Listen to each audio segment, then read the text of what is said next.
So let it be written, so let it be done. This is Tabletop Terrors. I am Tim, and here at Tabletop Terrors, we believe that anyone can be more creative. And we actually prove that using tabletop games. This is Daily Damage. It's a weekday live stream that focuses on world building and other tips and tricks for D&D and RPGs in general, but is especially focused towards getting you creative. By the end of this stream, you'll have a clear direction on what a completed world Bible looks like, and this is going to be huge in helping you decide your own. And then at the end of the stream, I'm going to pose a world building challenge to you, and it may be the hardest one yet that I've ever done. So you're going to want to stay tuned. But first, a Tabtarian toast. Got my monster in hand. Raise your drinks with me. May you mend the first break.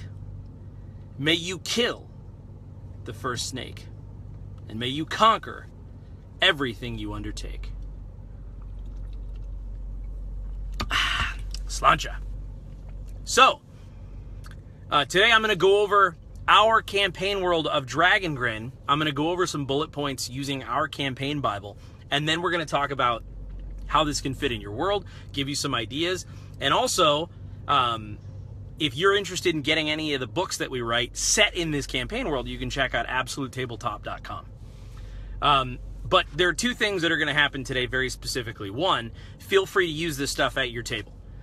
Use it the way it is, or alter it in any way, chop it up, cannibalize it, whatever you want to do.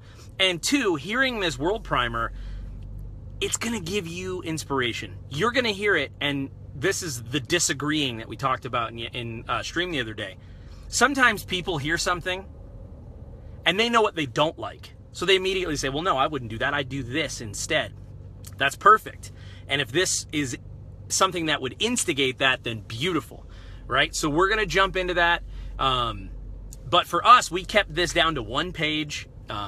You know, it's pretty basic stuff, but it's the most important things that you need for the world as far as the feel. What's the tone and feel of your world in a hot sheet that you can hand to a player and say, okay, this is what life is like in the world. But Daily Damage is a live stream, and so I am going to check the chat. Dill Shoulders is here. Hey, what's up, man? Bill Mangan says, sup, Tim? What is up? Jacob Norman says, I have resistance to daily damage, half damage. No, you don't, Jake. Daily damage is legendary. I use my lair action of my truck, and I actually ignore your resistances. Sorry. Jeremy Lilly, howdy everyone. What's going on? Marquise is here. What's going on, man? Corey Flagg is here. John C. Bahamut? I gotta turn up the brightness on my phone. This is getting crazy. Y'all are too dark. I can't see anything. John Getz, Heidi Ho neighbor. Marquis says, after y'all watch this chat, you should check out absolutetabletop.com for all of the Dragongrin supplements. Ah! I'm kidding. That's not what he said. He said, check out a point of inspiration for new backgrounds for Al-Qadim that we put up today. The point of inspiration stuff has been fantastic. So let's jump in. Each of our books, each of the Dragongrin books opens up with a single page appearing in a dictionary style entry, and it says the following. Grin. See, so we have to define a particular word that means something powerful and important in our world. This is for flavor. Now, you can do this. If you're giving your players a handout, or if you have a campaign notebook, like Matt Click for Aeronoth, he has this really cool phrase I'm going to butcher right now. And it's something like, you know, forged in the fire of the ancients and quenched in the blood of dragons, you know, something like that. If you want to have a world tagline that kind of gets it across what the basic idea is, that's not a bad idea either. For us, that was grin. Pronunciation, grin. Etymology, from the Titan speak. It either means A, a mass grave, or B, to rise, honoring the dead. So in our world, a grin means a grave. So when you hear Dragongrin, and we'll get to this, it literally means Grave of the Dragons is our campaign world. So let's go over this world Bible. And I need to know, as we go through, How are you going to use this in your world? How would your world be different? And what is this inspiring to do? And remember, like I said, at the end of the stream, I'm going to pose a world building challenge. It's going to probably be the hardest one yet. So we'll see. We'll see who takes this challenge or who flees. All right. Cheating Death in Dragongrin. 11 grisly truths. That's what we call ours. The first one. Lightfall was the death of hope. See, in Dragongrin, evil reigns. The forces of good, they were obliterated. They were decimated by the forces of darkness, and they fell under the military might of this dude named the Dismembered Lord. And so, in a series of catastrophic events, this war that's known as Lightfall, the good guys lost. Now, it's been about 20 years in-game, and the hand of the Dismembered Lord extends over the realm. Like today, that's how life is. And the shadow of his empire, it's spreading like a sickness, even as you play in this minute. So in the, from the region of Grin, which is his capital, it's a continual spreading of evil, just constantly across the realm. So that's the first thing. Lightfall was the death of hope. The good guys lost. That's kind of the summary of what Dragongrin is. So what would that be for your campaign world? And we'll get to that in a minute. The second thing is, in our world, the second tenet is, amidst the shadows, a copper sun rises. So there are points of dim sanctuary in this world. And in fact, the world itself is not as bad as you might think, okay? Meaning, this is not your fiery mountains of Mordor that have seeped over. It's like if the Shire was in Dragongrin, Bilbo Baggins' Shire, it would still sort of be the way that it was normally, except there would be a nobody talks about the bad things that happen sort of mentality, and there would be guards posted around making sure that everyone was staying in line and doing what they were supposed to do. So it wouldn't be that they would burn down the Shire and tar the roofs and all that. No, we're not interested in destroying the world. What good is a burning, fiery world if we're to rule it? So we want to have a world that's worth ruling. So we keep the hobbits in place. We let them do their thing, except we find what they're good at and we exploit it. That's the kind of evil that Dragongrin has. So amidst the shadows, a copper sun rises. Basically, the copper sun is this city that floats high above the terrors of the land. It's the capital city of Imminence, which is the neutral zone where a lot of the good were able to remain and become slaves. It's a point of hope. And so it's this sort of magical sphere that's all these different platforms, and it's like, imagine it like a sun, like an orrery, if you know what that is. It's like one of those cosmological dioramas in a way. Anyway, the point is, why would that happen? Why would the bad guys let this thing exist? Well, there are a few reasons. The first thing is maybe the Dismembered Lord, the person who's in charge of all this, is superstitious. Maybe in his mind this needs to stand or a prophecy will be triggered. So that's important. Something else, and I think this is another big tenet of the world. Perhaps it's to give the people a granule of hope. See, here's why, and let me be clear about this. People who are unhappy, people who are very unhappy, and who live in horrors, they're dangerous because they have nothing to lose and they will fight. But people who have been lulled into a sense of apathy, into a routine where things aren't so bad, it's not as good as it could be, but it's not so bad, that's much better. Those people are much less likely to rise up because what's the point? It's not going to get much better anyway. So perhaps the copper sun, this floating city, is there for that reason alone. So things by and large aren't that bad for most of the time. So let's check the chat, because already we're only 2 in, but you can already start to get an idea of where Dragongrin sits as far as the thematic scale. What is it like? What is it made up of? And what kind of a character you would play in that realm? Rachel says, finally caught one of these at the beginning. Hey, everyone. Marquis says, using Tim as my plug. Keck. Literally, K-E-K, it said. I burned him good, though. I said go to AbTab. Kevin Kim. Adamantine daily damage. Jacob Norman, I forgot to account for the truck and lair damage. Jeremy Lilly says, I just downloaded those, Marquise. I'll read through them as watch the clock tick by. Seriously, A Point of Inspiration did release some awesome stuff today. You should check them out on Facebook. All right. Nathan Thurston says, how about something for a galaxy or a solar system? Okay, this is really good. I would still do that. So it's the tenets of the galaxy or the solar system. All right, now I don't want to get too far off track and do an entire rabbit trail, but consider the major television shows where space travel is the norm. And you can see that they have defined these tenets. In fact, if you want some really good stuff to look through, every television show that exists has something called a writer's Bible. Basically the thing that says, hey, here's what's allowed. So that everyone doesn't have to run every idea past each other as they're writing. This is also similar to what I'm trying to achieve with this 11 Grizzly Truths of Dragongrin. If you're going to run the game, this gives you the baseline right away.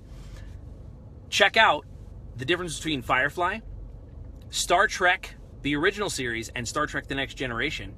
And then even take it to the, television shows that are more recent, like Star Wars, some of the cartoons. And just think about what their focus is. So the way you do this in a galaxy or in a space travel is, okay, how fast can the ships travel? What is the general tech level? What is the general societal... what is their viewpoint on space travel? Is society by and large into it, against it? Does it matter to them? So you're going to have a much different version of this if you use The Next Generation versus something like I said, like Serenity. Two totally different things by the way they define their tenets. What are those top 10 things of like, this is what gives the tone and flavor. Even taking it to Star Wars, everything feels lived in.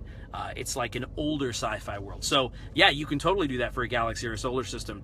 I think by focusing on those things. How do people interact with space? How do they interact with the technology? What is the general level of, as far as the technology level of the society, and so on. And you can kind of just go down that rabbit trail. So my thought would be definitely look into showrunner Bibles or, television show Bibles for sci-fi shows. Definitely. What's up, Brad Proctor?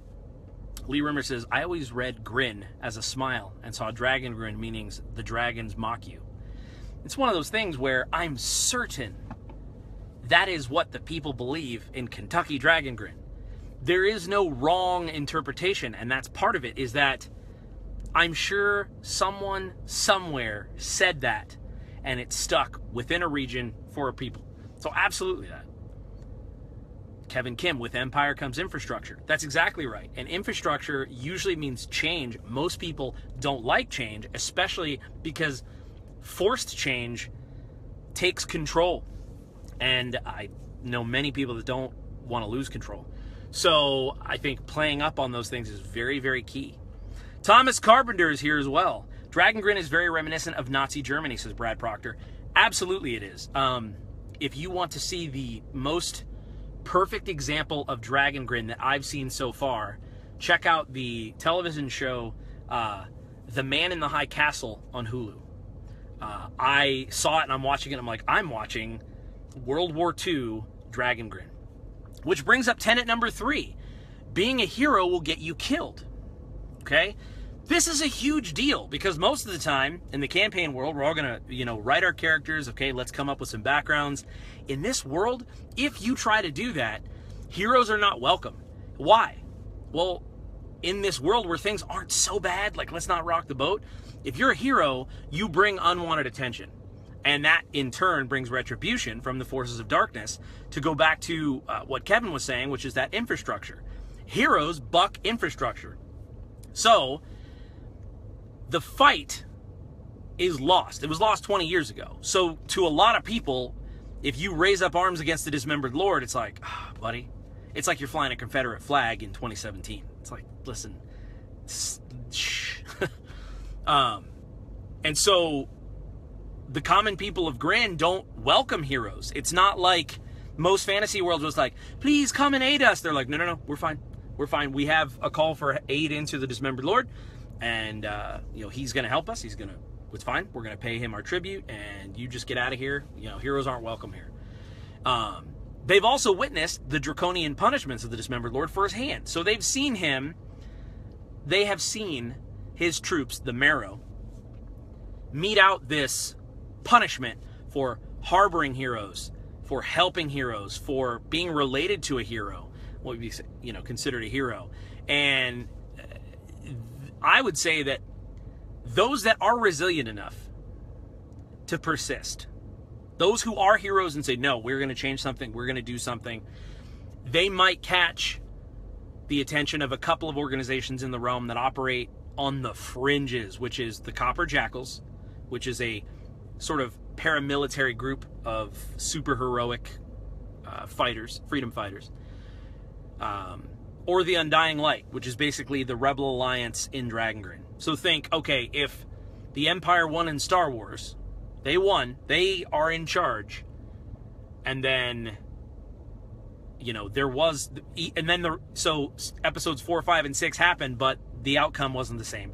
The bad guys ended up winning in the end. The Death Star was never blown up, that kind of thing. What would the Rebel Alliance look like now? And that's what you got to think when you think of the Undying Light. So already, I'm telling you, okay, the bad guys won a long time ago. There's this one beacon of hope called the Copper Sun, and being a hero will get you killed. So you can see by using this World Bible method, you're starting to get a really solid tone of what the world is, and that's going to help you direct your character and what kind of character you want to play in this. Thomas Carpenter, Man in the High Castle is Amazon. Oh, did I say Hulu? I think I said Hulu. I meant Amazon. Marquise Hardis, is 20 years really long enough for such a massive culture shock? I want you to think of what was happening 20 years ago. And my answer would be yes. Especially with enough power. Because it's 2017, so even just go back to 2000, the year 2000, right? Think about where you were, think about what was happening, and think about how much has changed. I think a lot of RPGs, they do a great job of, and 100 years passed. It's like, that's a lifetime. That's a whole human being's life, not a dwarf or an elf. To me, 20 years is long enough. And that's what I love about the Man in a High Castle. If you look at it, it's not super long after we lost the war. So it's unfortunate, but I think human nature begets the fact that once people know that they've lost and there's not much hope, they will eventually assimilate and do what's best for them and their families. And that just means, okay, hey, this is the way it works. This is how we do it, you know? So to me, I think it is long enough, because 20 years is a really long time, especially when the life expectancy is shorter in a fantasy world, perhaps, or not. But so it's definitely worth thinking of. And that's the cool thing. If you want to run your Dragongrin, you can make it longer. You know, you can make it longer than that. But I want the people who went through this to still be alive and old. That's a key to me. So as far as the tone and the feel, I don't want it to be, and the adults are dead and the youth have grown up in this. I think it'd be a cool dichotomy to show the people who were around, those veterans who were around and who survived, who are like, yeah, I remember what it used to be like. And there are kids being born right now who don't know that, you know. Marquis says, especially when we have elves, dwarves, etc. And that makes sense. The idea here is that the perception of how long that took for the elves and the dwarves, it depends on their role in the world, okay? So I think that Dragongrin, by and large, to me, is a lot of humans. There are a lot of humans, and the Dismembered Lord, which we won't go too deeply into that, essentially, the dwarves have their place, the elves have their place, but what can you do? If you can't change the way that things are, it doesn't matter how long you live. You're just going to accept the fact that this is the way that it is now. So, yeah, I mean, these are fantastic questions, but that's just my gut. And if that kind of changes, if that seems, I mean, let me ask you this. How long would you make it? If it's not 20 years, how long would you make it so that it felt current, it felt recent, it felt important? To me, I think that's key, is making it so that this just happened. Now, again, that's something that I need to put in the World Bible. I need to put, I think, 2 decades ago. And then people can change it as they want. Marquis of Syria, I think, is the best example of showing this. In the last 5 years, it's changed so much and become apocalyptic. So imagine in 20, with fantasy powers involved, just made so much more drastic. Precisely that. Exactly. I couldn't have chosen a better example. And then Rachel says, especially after such a devastating defeat, I'd imagine most of the population would just be done, physically and emotionally. That's another key factor, is emotionally is a really big thing that we didn't hit on, which is, you know, I want to play on the themes of how terrible it would be and how hard it would be. If you go to war, you think you're right, you're fighting what is considered the clear evil, and then you lose. So yeah, I think that's brilliant. And then Dill says, what would you feel about the lives of Aasimar in your world? There's not really many, if any, in our world. And we'll get to that, which is interesting. So we'll get to that later on. But there's another thing. This is kind of important. In our world, this is tenet number 4. Imminence is the most powerful force that exists, yet it's impossible to wield. So in Dragongrin, there aren't just the arcane and divine as far as magic goes. It's not just those two things. There's another third, more primal power, and it's called Imminence. It's a pre-creation energy source. It's got endless potential, raw primeval power, but it's this formless, shapeless force. And so the idea is that its secrets were lost long ago, until recently. Now it's unearthed. But it's very volatile. It's untamable. It's difficult to describe, but just imagine this. If you can hold it, if you can wield it, if you can withstand it, with Imminence, you can do almost anything. From Imminence comes light, but also comes darkness. Comes good, but also comes evil. Comes everything in between. And from Imminence comes all. Those who know of Imminence fear it. And there are even rarer few who can command it, and they become unstoppable. So the idea is it's like trying to hold raw, primeval, arcane, divine electricity in your hand. You're going to blow up. That kind of thing. Oh, that's awesome. Kevin says it's magical dark matter. That's exactly what it is. It's magical dark matter. And being flat out, I've been told this a few times. People are like, oh, it's like the Force from Star Wars. Sorta. Yeah, sure. And that's okay. But it's not as easily and routinely and methodically wielded. So I think that's a really good way to put it, which is magical dark matter. That's perfect. Brad Proctor says, if you compare it to a real-world scenario, it didn't take Hitler that many years to rise to power and brainwash the nation. Exactly. And I think that keeps it more present and real. Absolutely. Jason Smith is also here. Rachel Iyer says, reminds me of Firefly in that way, actually. Very cool. Chris Wilhelm says, in Stratmere, that's his campaign world, the Garuda won the Black Rebellion 60 years ago. The Garuda are a long-lived race, so most of them lived through the 15-year war. But the other side was human. Only the oldest humans remember the war, and most of them are only children.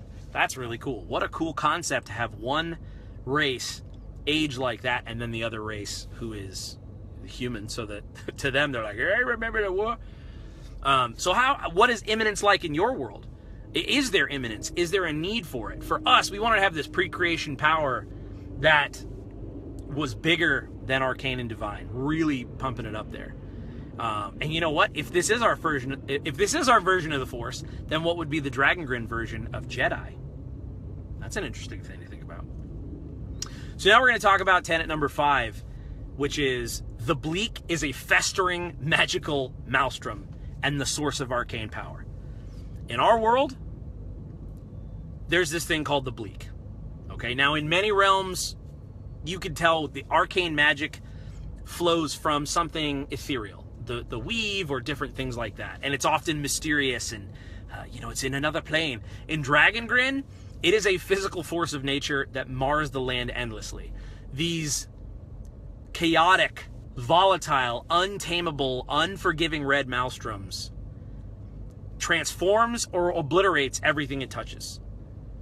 And arcane energy itself makes up basically what the bleak is. Now, here's the thing. This is what I think in my headcanon.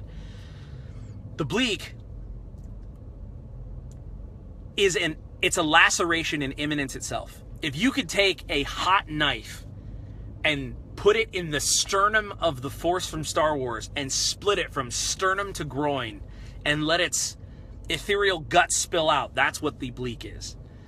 And it's bleeding into the material plane.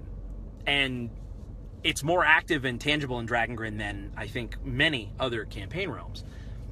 But if you can harness it, that is where you get magic. And bleak sounds cool in front of everything. Bleak storms, bleak rifts, bleak rangers. You can use it as a swear in the world. It's like, I'm tired of this bleaking, Marshall. That kind of stuff. North, in the north, there are so many bleak storms that people don't even call it the north. They say bleakward. Things like that. So how is magic represented in your world? Is it an unseeable, unknowable weave? Is it something from the other plane? Or is it like the bleak, where for us, it is this roiling series of crimson, arcane, hurricane storms and maelstroms that just mar the land. So if you can even survive the evils of the Dismembered Lord, you need to figure out surviving the bleak. This is also what makes certain land masses more important. It's not just about growing crops or being able to have, a water source nearby, but you also need to be able to be in an area that isn't marred so much by the bleak that it is too dangerous to live in. So that's something that we do. And so that's what the bleak is in Dragongrin. Oh, really good question. Brad Proctor says, or what would the Dragongrin equivalent of the Sith be? Ah, that is a really good question. Timothy Waters, just made it a little late, but I'm excited to hear more about the world of Dragongrin. Totally. And that, hopefully, us going over this world Bible for you is also going to give you ideas for you to just rip off and put at your table, or help you go, I like it, but I'm going to change this. Kevin Kim says, I wonder what the first wizard was thinking when they figured out the bleak. Dude, who knows? You tell me. How does that play out in your Dragongrin? Because your Dragongrin is just as important as mine. Kevin Kim says, you see this unending energy source here? I'm going to tap into it. I threw on that accent for you. Brad Proctor says, I think the bleak is one of the coolest things that you guys at Absolute Tabletop have in your campaign worlds. Thanks, man. It's actually funny, the way that it came about. It came about before we were even a company. I made a comment on one of Matt's YouTube videos about it. Just off the cuff, like, oh, it'd be cool. And then, we started hanging out more and stuff. And then I was like, hey, remember that comment I made on your YouTube channel? And then we made it part of our world.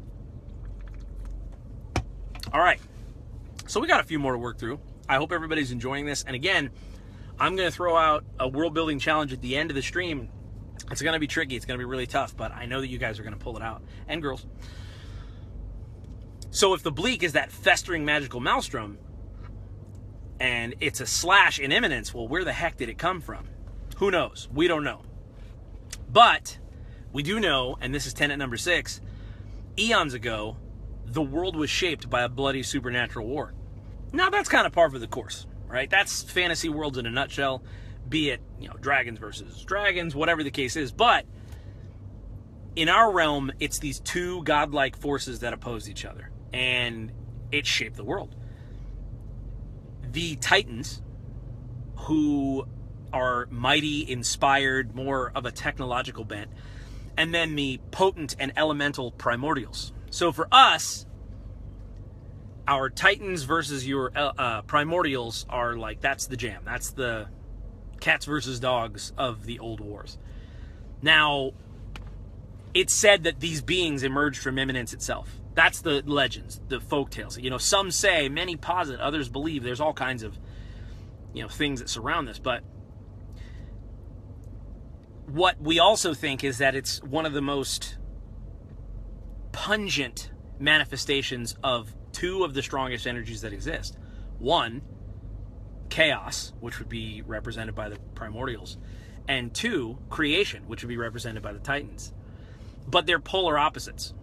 So the constructive Titans and the nihilistic primordials clashed immediately and eternally. Because, come on, eternal God war, that's the only way to do the God war.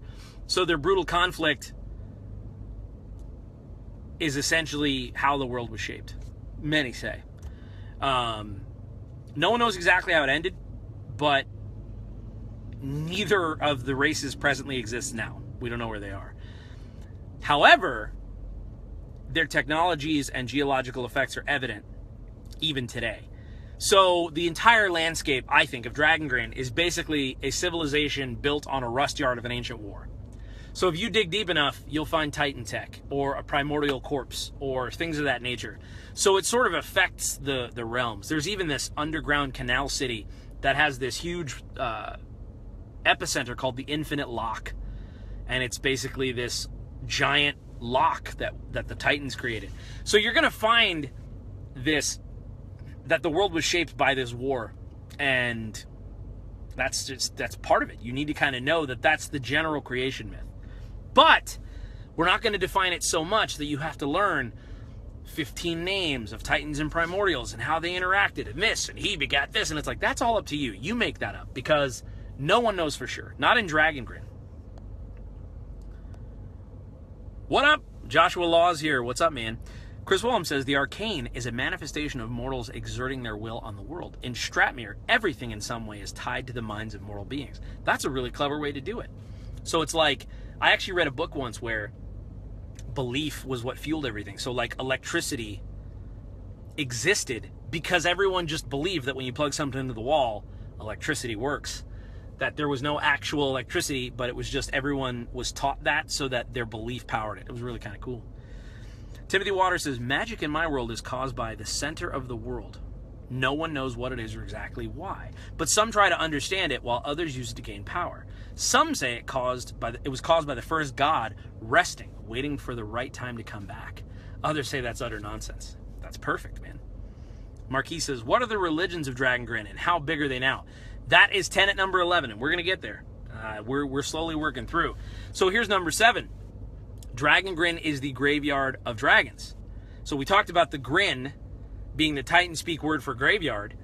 So there are all kinds of superstitions, even in the name, right? But to me, legends posit that the former, like all that stuff that happened did somehow involve the dragons, and that they were part of the war. Maybe the Primordials created them. Maybe the Titans created them. But that central landmass in our world, Central Dragongrin, is basically the final resting place of many scattered, defeated ancient dragons. So that's the idea. They were annihilated in that war, and then I would say that the Bleakward, where that northern area is, that's believed to be the concentration of the most dragon carcasses. So currently, right now, there are no living dragons in Dragongrin. Currently, in my headcanon, that we know of. Do some exist in the Bleak? Are they trapped in Imminence? Are they in, a different realm, a different plane? All those things can be answered, but dragons aren't known and believed in by and large by many, if many at all. So that's important. You need to know that, because it's, especially if you're playing Dungeons and Dragons, it's sort of Dungeons and all died eons ago. But there's something else. Let me ask you a question. Let me pose you a question here. And, you who have spent time in Dragongrin, but what's the opposite of a dragon? I got all kinds of answers. Knights, unicorns, those kinds of things.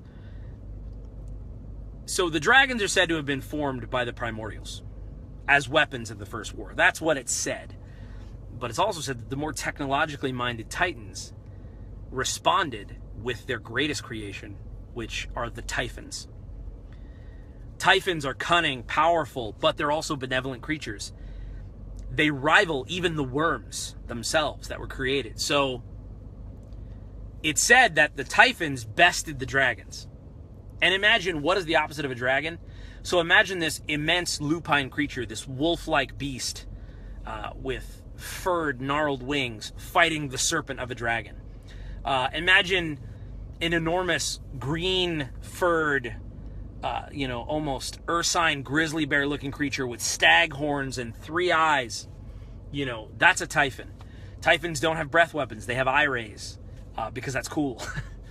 And so a Typhon is the literal opposite of a dragon. So if a red dragon is X alignment, a red Typhon is the exact opposite alignment, and so on and so on. But the Typhons now are creatures of myth. They're legends just like the dragons are. But the common folk of Dragongrin still watch the skies. They still pray for the day that they might return to save them. That's the idea.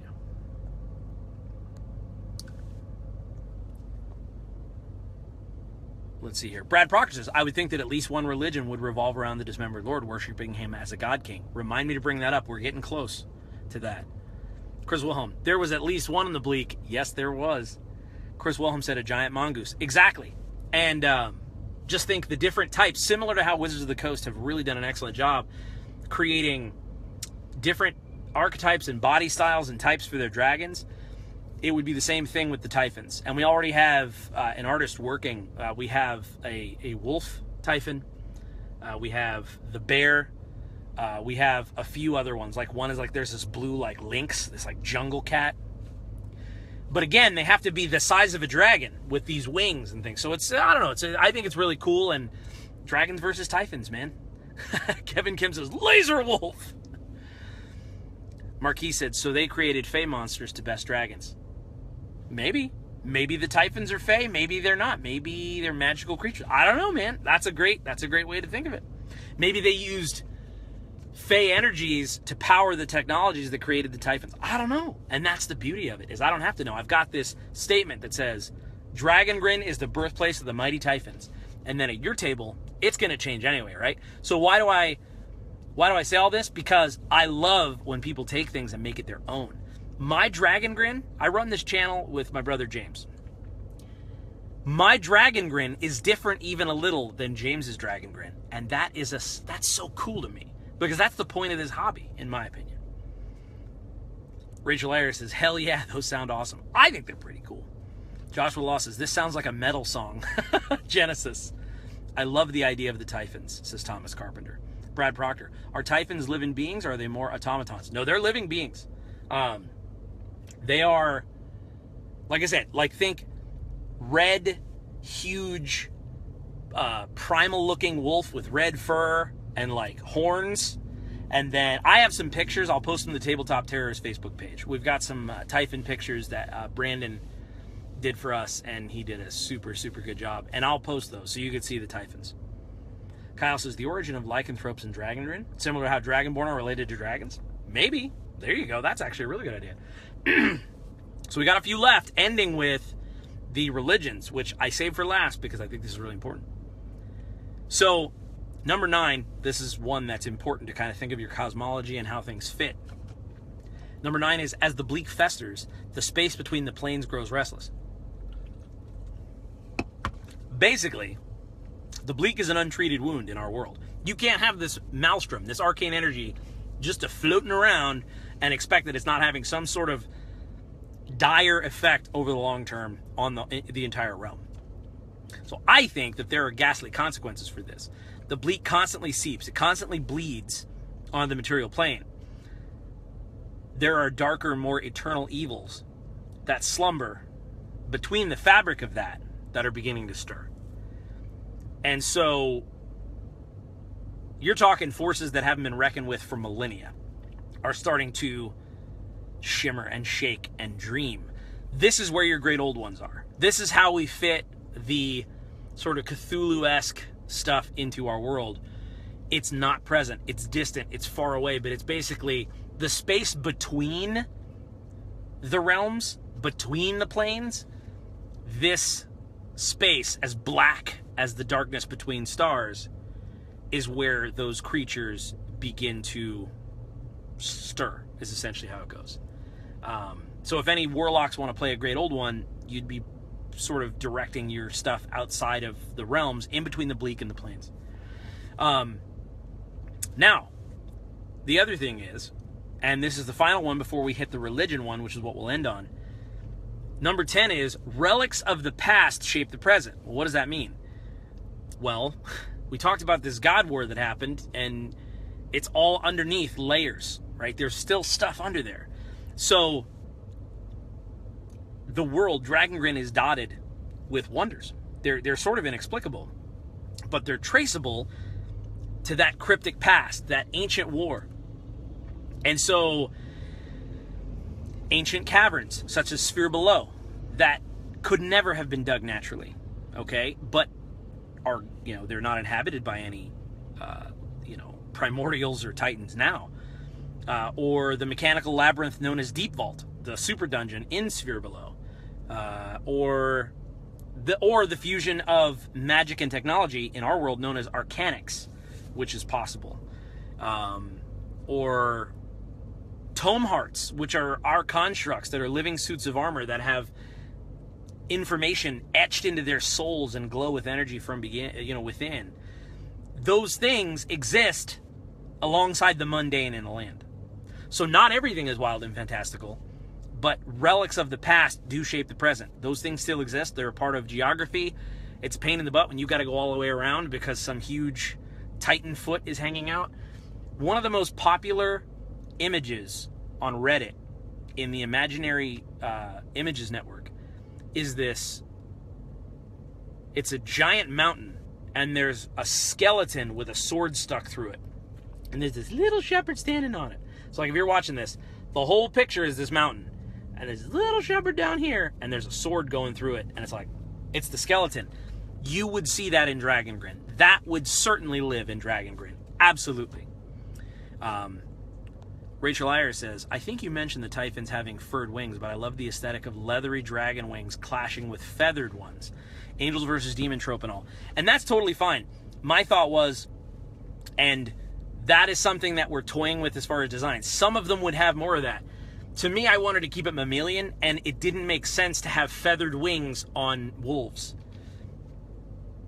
But that said, in fact, I said to the artist, I said, I don't want to see any feathered wings on these things. So I'm totally open to that, but it has to look right, because to me, I wanted to make sure that they didn't look too weak or soft. I wanted them to look tough and predatory, matching that look of the dragons. And you'll see, I mean, I think that we struck a good balance, and one of them does have more feathered sort of wings on it, but we didn't want it to just be the go-to, and it's, you know, I think you'll probably see some with feathered wings on there. So yeah, just a design choice.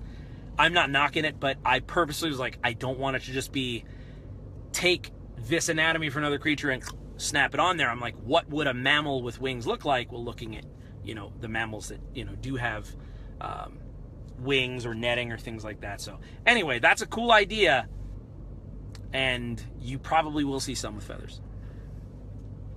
Marquise Hardis says, what is outer space in Dragongrin?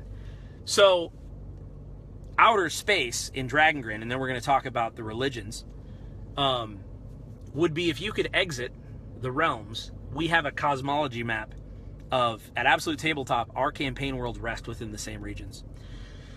So it's very difficult to explain, but I'll put it this way. The sun is the center of our universe, so to speak. We haven't drawn this out other than Matt Click kind of drawing us out, but the sun is in the center, and the rest of the realms sort of float around it, with bleak filling in the middle. And so if you wanted to play a Spelljammer game in Dragongrin, you basically have to break outside of the bleak to the space outside of the realms. So your Spelljammers and your things like that would probably take place there. Perhaps that's even where your Gith would be floating around and doing their thing. Maybe the astral is just outside of that bleak sort of, you know, purview. So that's all really wet cement, but because we're still trying to figure out the terrestrial stuff, but that's kind of the ballpark of what it would be. Timothy Water says, my world, Tremosa, has had many stories of how it came to be, but most scholars agree that the world was created from the armor of a druid deity, shedded off during a battle long forgotten by even the gods. Religion is a very big part of my world, even though the small thorp has a shrine, altar, or temple. That's great. And Rachel says, cool about the wings. I'm sure they'll... Trust me, I'll post some pictures and you tell me what you think. So finally, number 11, and this is, I think, one of the most... I think this is the most surprising when people hear this about our world, when they ask me questions about the deities or the gods of the religions. Number 11, and this is the final one. The existence of the gods is unproven. Sorry, it's not that easy. No mortal knows if the gods truly exist. Okay? Now, though in many cases, there are mortals that wield power that they claim is divine, or they believe, with their faith is divine. There are many temples, there are churches that they existed before Lightfall and thrived. But now they're much fewer in number, probably because of the high risk that comes with proclaiming oneself as a beacon of faith. Especially because they talk, as we talked about, the Dismembered Lord is sort of the God King. Are there religions around him? Certainly. Do people get power from him? Perhaps. But it's important to know there is no empirical evidence proving or disproving the existence of deities in Dragongrin. If you say you serve Palor, okay, prove it. Because I can do this. Great, I can do the same thing with bleak magic. You're harnessing it from the bleak, and you made it up in your head that there's gods, and that's weird to me. Others can't deny it. Where is this power coming from? So the idea is that many say that, the divine can easily be explained by technology or arcane magic, etc. One thing is certain, though, and this is the most important thing I would say. No matter what one may believe, there are holy warriors in the realm, paladins, clerics, etc. And though they're few, they are irrefutably drawing their power from something. And so that is how it works. The gods do not walk among the people. Why? Why did we choose to do this? What's the point? Because in Dragongrin, faith truly has to be the substance of things that you hope for and the evidence of things that are unseen. It's not so easy as to just slap a holy symbol on your shoulder and go, yeah, I'm with him. That's not faith. Faith, that's, to me, it's cool, and I don't mind the Forgotten Realms or how D&D handles it, but that's not faith. That's just picking teams. It's like, oh, yep, I picked this team. What are your rules? And that's not a problem. But I don't want choosing a deity to be like choosing a political party. You don't just slap an emblem on your shoulder and go, yep, all right, got to follow his rules or her rules, and then I get all this mojo. No, you have to have faith, because in our world, you have to believe in something and follow something you can't tangibly prove outside of that. Why? Because it's interesting and it's realistic in a good way. Not everything in the world is going to be realistic, and that's what we're doing on purpose. To me, this has just enough humanity in it, and it matches what? The theme. It matches what? The tone, the feel of the world. If you could easily just devote yourself to a proven deity, it wouldn't be as hopeless. And this is, honestly, it mirrors the real world. What is your real faith? I don't want to know. That's rhetorical. But you asking that, you have to decide yourself, and the only way you can prove it is by your actions.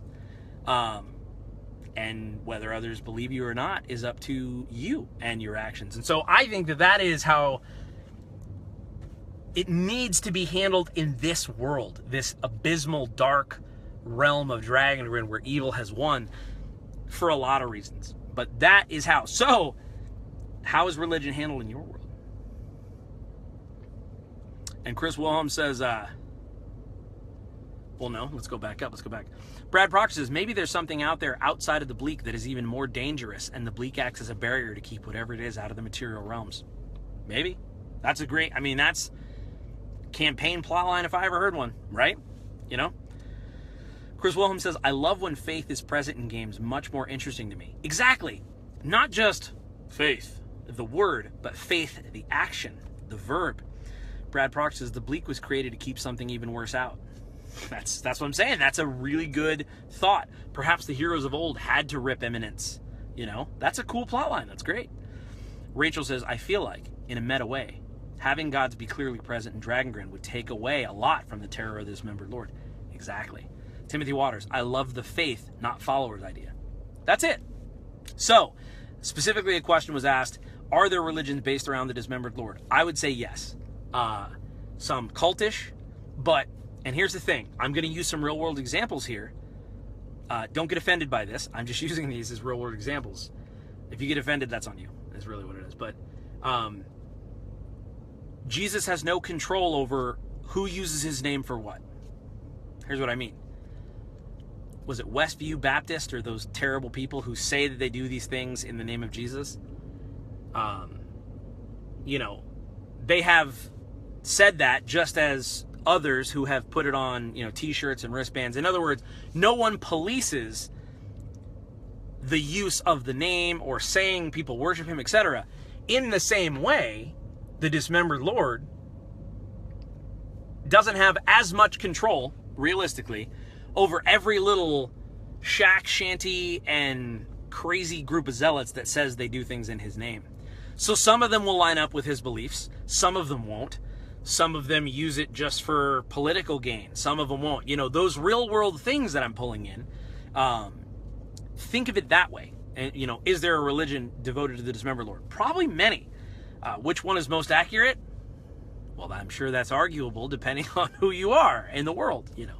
So that's just some thoughts about that. Now, that's it. Those are the 11 grisly truths. We worked through all of them. And so here is, first of all, thank you for sticking with me. I think that that was a lot of fun to talk about. And I think that this is going to be really helpful for you, because as I work through these major things, yeah, I said them as, you know, questions, but truly what I was really saying is, you know, instead of asking, what's your tech level? What's your, you know, faith? What's your this? I just reskinned it as questions about the world. So what are your questions? And we're going to get into this. So here is the world challenge. This is the challenge that we talked about. And I said this is going to be the toughest one. I want you all to choose the most important tenet of your world. The one. And below, I want you to write your entry in your World Bible. Whether you're watching this on Facebook or YouTube, I want you to write your entry. Just one. Just one. And it has to be about the length of what I've been doing, which is like 2 paragraphs. I'm not talking about a page. Don't write me a page and sneak in a bunch of extra stuff. You can't say, well, Lightfall is the death of hope, and there's being a hero will get you killed, and also Imminence is in there, and the bleak, and it's like, don't do that. You pick one. And that's why this is a hard challenge. What is that unique identifier that nails the themes and the flavor of your world? That one thing. For me, it would be Lightfall was the death of hope. In Dragongrin, evil reigns. The forces of good were decimated by the forces of the Dismembered Lord, and that was known as Lightfall. Even today, the Dismembered Lord's hand extends over the realm and is threatening to snuff out any light that remains. That is Dragongrin in one world tenet. And this is the one world tenet challenge. What is your one? Yeah. What's yours? I'll do a couple more comments and then we're going to get out of here. Timothy Waters says, a few gods in my world walk amongst the humans, but they never show the fact that they're gods. They never let their flock know how they're in fact real. That's really good. I like that a lot. That's a very cool thing. It's like Undercover Boss Deity Edition. Joshua Law says, in world building, do you ever consider zooming in and detailing just a small city or something? All the time. I have a 58-page document with zoomed in facts in Google Docs. The issue is, for now, Absolute Tabletop is publishing books and people want that macro view of the world. I have that meta of I write books. Part of my role in Absolute Tabletop is writing. So I'm on the hook for writing some books. So yes, I do that, but I can't do it as often as I'd like. So the way I do that, here's the hack. Those are the games that I run. I zoom in extra small when I run games. And I let the players do that with me. You have to be really careful, for my tastes, about how much detail you put into any area. Because if it's the wrong kind of details, I have to learn too much. If it's the right kind of details, what you're saying, you get very detailed and the world comes alive. It's just like describing a person. If I say they have a wicked scar on their bald head and ice blue eyes, what are you imagining? 2 things I described. You probably didn't imagine a skinny guy, right? You imagine like some strong, muscular dude. Maybe he has a goatee. Maybe you didn't. Maybe it's a wiry old man. But the idea is that you give people just enough detail to fill in the blanks. And so you give people anchor points. If you give them the right anchor points, everyone fills in their own blanks, and that's okay because you're all on the same anchor points, and then the world feels like it belongs to everyone. Thomas Carpenter says, religion is one of the next things I'm going to work on. I recently did a religion based on Judaism for the Frilbach nation based on Israel. I definitely like the idea of making them more realistic, not just political parties. Yeah, absolutely, man. That's a really cool thing to do. You know, I don't want, look, I'm sure you're doing a great job, so I don't want this to come across the wrong way. But I'm going to give you a warning that someone gave to me. Be careful that they're not blatantly a copy of that, because it can become a hotbed of people to get offended for the wrong reasons. That's all I'll say. This is not a creative thing. It's like, I've used some things before and I've been accused, like, well, that's just like that. I'm like, I didn't even know that was a thing. So anyway, probably an unnecessary rabbit trail, but Jason Smith says, I don't have a world, but damn it if this isn't making me want to start one. That was the point of this video. Or at least to help others define theirs, to just stir that inspiration. So anyway, if you want to be uncommonly good at world building, uncommonly good at D&D and hyper creative, that's what we're all about at Tabletop Terrors. Crush that subscribe button or that like button on Facebook. Follow us. And we're just really thankful to have an incredible community that we're a part of. I'll post those Typhoon pictures later today. And thank you all for tuning in. This was just an amazing day. And have a great weekend. Until next time, may your dice roll high.